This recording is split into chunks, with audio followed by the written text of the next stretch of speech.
Hi friends, welcome to Pollachi சமையல் மீனா. இன்றைக்கி நம்ம என்ன செய்ய போகிறோன்னா முருங்கைக்காய் சாம்பார் செய்யலாங்களா. ஒரு குக்கரில் 2 டம்ளர் பருப்பு எடுத்துக்கோங்க, துவரம் பருப்பு எடுத்துக்கோங்க. நான் இந்த டம்ளரில் எடுத்திருக்கேன். 2 டம்ளர் எடுத்துகிட்டு நல்லா கழுவிக்கோங்க. ஒரு 3 டைம் நல்லா கழுவிட்டு ஃப்ரெஷ்ஷான தண்ணி ஊற்றிட்டு அது நல்லா கொதித்து வரட்டும். பாருங்கள், கொஞ்சமாக இதிலையே விளக்கெண்ணெய் ஊற்றிக்கோங்க. அதுக்கப்புறம் மஞ்சத்தூள் போட்டுட்டிங்கன்னா சாம்பார் டேஸ்ட்டாக இருக்கும். நல்லா கொதிக்குது.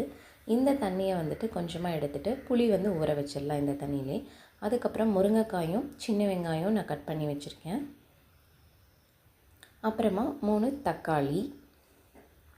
வெந்துருச்சான்னு பார்க்கலாம். பருப்பு நல்லாவே வெந்துருச்சு. பருப்பு ஒரு பேனில் தேங்காய் எண்ணெய் கொஞ்சம் ஊற்றிக்கோங்க. முருங்கைக்காயும் வெங்காயத்தையும் அதுக்கப்புறம் உருளைக்கிழங்கு நான் 2 கட் பண்ணி வச்சுருக்கேன், அதையும் போட்டுட்டு சிம்மிலேயே வச்சு ஒரு 2 மினிட்ஸ் பக்கம் நல்லா வணக்கணும். அதுக்கப்புறம் அறுத்து வச்சுருக்க தக்காளியும் நம்ம போட்டுட்டு நல்லா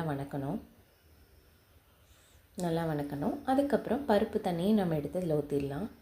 3 ஸ்பூன் சாம்பார் தூள், நான் வீட்டில் அரைச்ச சாம்பார் தூள் போட்டிருக்கேன்.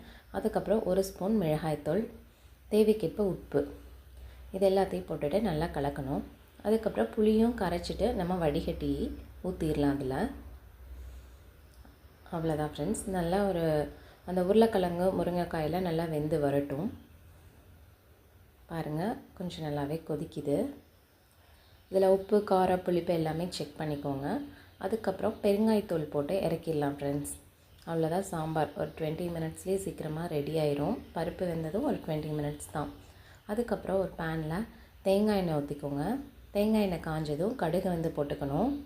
இது நல்லா பொரிஞ்சதும் கருவேப்பிலையும் ஒரு குண்டு மிளகாய், கருவேப்பில், மல்லி, இது எல்லாத்தையும் போட்டு இறக்கிடலாம் ஃப்ரெண்ட்ஸ். இது சாம்பாரில் ஊற்றிடலாம். அவ்வளோதான், சாம்பார் ரெடி ஆயிடுச்சு. நீங்களும் ட்ரை பண்ணி பார்த்துட்டு எப்படிங்கிறத எனக்கு கமெண்ட் பண்ணுங்கள். லைக் பண்ணுங்கள், ஷேர் பண்ணுங்கள், சப்ஸ்கிரைப் பண்ணுங்கள். சுட சுட இட்லியோடு வச்சு சாப்பிட்டு பாருங்கள், சூப்பராக இருக்கும். ஓகேங்களா? தேங்க்யூ ஃபார் வாட்சிங். அதுக்கப்புறம் இது முருங்கைக்கீரை சூப்.